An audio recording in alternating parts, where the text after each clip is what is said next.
You may have seen me from this angle quite a lot, but what is from this angle in my office? What have I got down here to make all of this work? Hey guys, I'm Will Patterson. Today I'm going to be showing you all of the stuff inside my computer desk setup, how I make videos, and the things that you need to do the similar things. First of all, I've got a iMac on a desk, and this desk is a special one because it's a flexi spot desk. It's a sit stand one.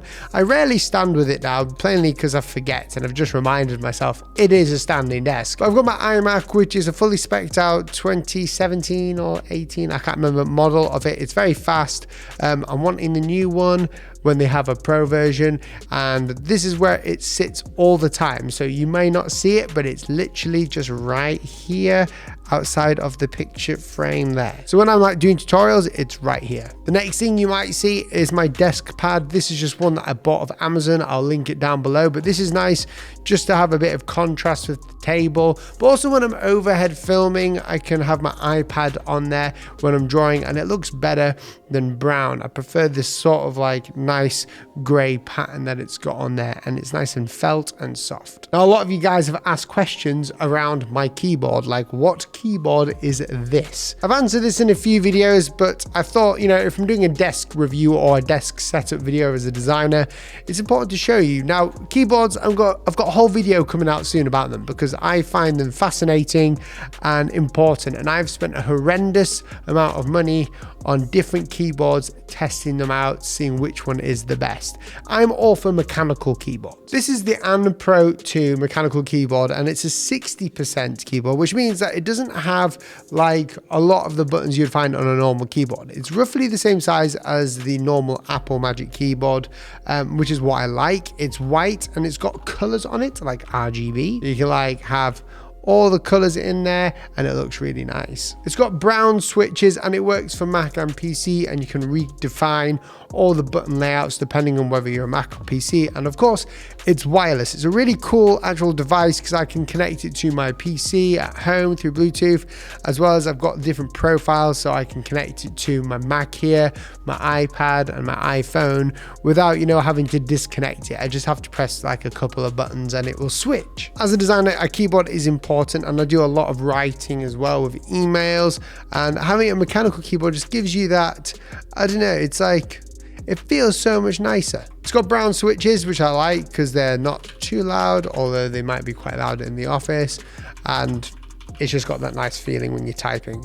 I type so much faster with it. So for the audio in my videos, I actually have a Rodecaster. Now, this thing basically is a podcasting unit, so I can have like 4 different mics hooked up, and then I can mix them all together. It adds compression on the fly, and it does a lot of little EQ tweakings, which is what I like, because when I'm creating YouTube videos, the number one thing I don't want to do to Jordan, who edits my videos, is make him do so much extra work unnecessarily. So what we do is with this Rodecaster is it does my voice exactly how you're hearing it now. It compresses it and it gets it to the right levels for YouTube, and it gives it that nice podcasting sound, which is why you'll see me with this mic all the time, because we're in a massive office space. We want to get rid of all that reverb in the air as well, and it just works very well for when I am podcasting or when I'm going live. I'll talk a bit more about how I go live in a second, but this thing is the Shure SM7B, which is, as you probably all know, a very popular microphone. I like it because it's a dynamic mic where when I'm in a room like this, it's massive. It doesn't bring up all that background noise as well. Underneath the desk, which you can't see, I've got something called the Cloud Lifter, which is an inline preamp. It just brings naturally the volume up of this mic and makes it hotter, so it's a bit more sensitive, so I don't have to put loads of gain in it. I just wanted to talk to you a little minute about this app called Bubble House. It's a new social media app that I've been using over the past few months, and it is for people like us. We're all designers. It's like Instagram, apart from it's got different features, so you can explore different creatives, and it's also got different features like an evolutionary feature, so you can see the start of a project and you can scroll the way to the end and you can see the process there. You can see here with one of mine, you can see how it started and how it ended, and it's very cool, very clean how they make it work. They're quite new and there's a few people on there, but if you want to check it out, I'll leave the links down below. Bubble House, you can go follow me on there. Now, I used to go live on my YouTube through OBS on my iMac, but the problem with that is that I don't have like a second computer that intentionally goes live. Now, when you're doing live streaming, you have to encode all of this. So I have to like plug my camera into a capture card, get my audio all right, and then encode it on the computer that I'm also showing my software on, like Illustrator. Problem with that is that it slows down my computer, and I would like my computer not to be slow or burning hot in the CPU. So I've got this thing called the ATEM Mini Pro ISO, which is a switchboard with an encoder inside. Basically, when I go live, this encoder does it all for me. I just plug in all my cameras, I plug in my Rodecaster through the output into this ATEM Mini Pro ISO, and I connect it through my computer to one of the softwares. I put in the details of my YouTube live, shut down the software, and this little ATEM Mini Pro will stream live to YouTube, which is pretty insane really when you think about it. It's an encoder and a capture card for 4 different things. So anytime you see me go live and switching around a lot, that is through the ATEM Mini. It's a very cool but expensive thing to have if you don't go live all the time, but I use this not only for live streaming, I use it for when I'm doing client presentations or Zoom calls, as it can work as a webcam as well. Now, for those overhead videos that I do quite often on the channel when I'm doing my iPad or Procreate, I have a camera on a C-stand right up here, and this is the same camera. It's a Fuji X-T3. It's the same one that I use for recording me here, with a slightly different lens on there, and what it does is it just stays there for when I'm doing overhead work, so I don't have to keep putting the camera up on the C-stand and taking it down. The whole setup here is designed so I don't have to do much to start recording. I work here and my whole background's there.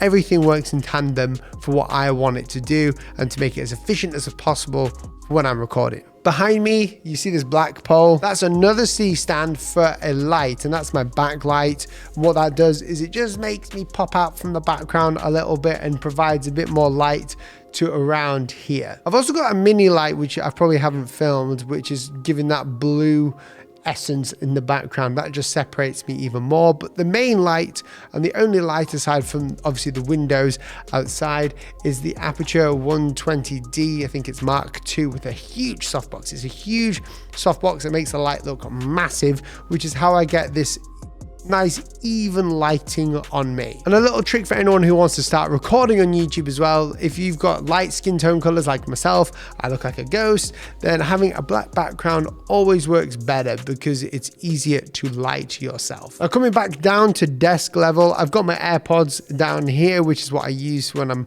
on my iMac. They are wireless. I can just easily put them over my head for voice calls or just listening to music or videos. I don't have to have any wires on me. I've also got my Logitech MX Master 3 mouse, which is a huge improvement over any other mouse I've ever tried. And again, I've made a video about this, which I'll probably link down below as well, talking about the best mice for designers. When I'm designing, I need something comfortable, something that fits my hand, and the MX does that so well. It's so functional, clean, easy to use. It's probably the best designed mouse on the market now for anyone who's obsessed with productivity and just ergonomics. Now, for another keyboard that you might want, and mouse technically, you can get this thing called the Tap Strap. Sounds a bit dodgy, but it's not dodgy. It is this, and it's very futuristic. It is this thing that goes onto your hands, and I've been playing around with it quite often because of how strange it is. But basically, it goes in your hands like this,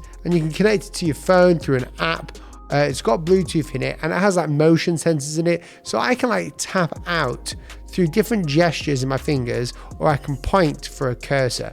And I've used this a few times. It's more of a novelty, but the best place to use this is actually on your iPad with Procreate, as you can use it as a shortcut. So you can tell the Procreate to bring layers up if you tap once, or you can tell it to bring up a different brush or an eraser, or to close a document by doing different gestures with this. So a lot of people use this for typing, but I think a lot more creatives use this as like basically a quick action thing to do. And you can do it on your computer as well, which I'm going to be making a video on soon. I'm excited about that one, so stay tuned for that and subscribe. Now for some other boring stuff, I've got a hard drive. I've got lots of little SSDs. This is a Western Digital SSD. I've got my iPad obviously on my desk. It's never not normally on my desk. And I've also got this. It's a Magic Trackpad. It is huge, and I like to use this when I have got a lot of things on my desk and I don't want to be moving my mouse because it's not got a lot of surface area. Having this allows it to stay stationary on my desk, and also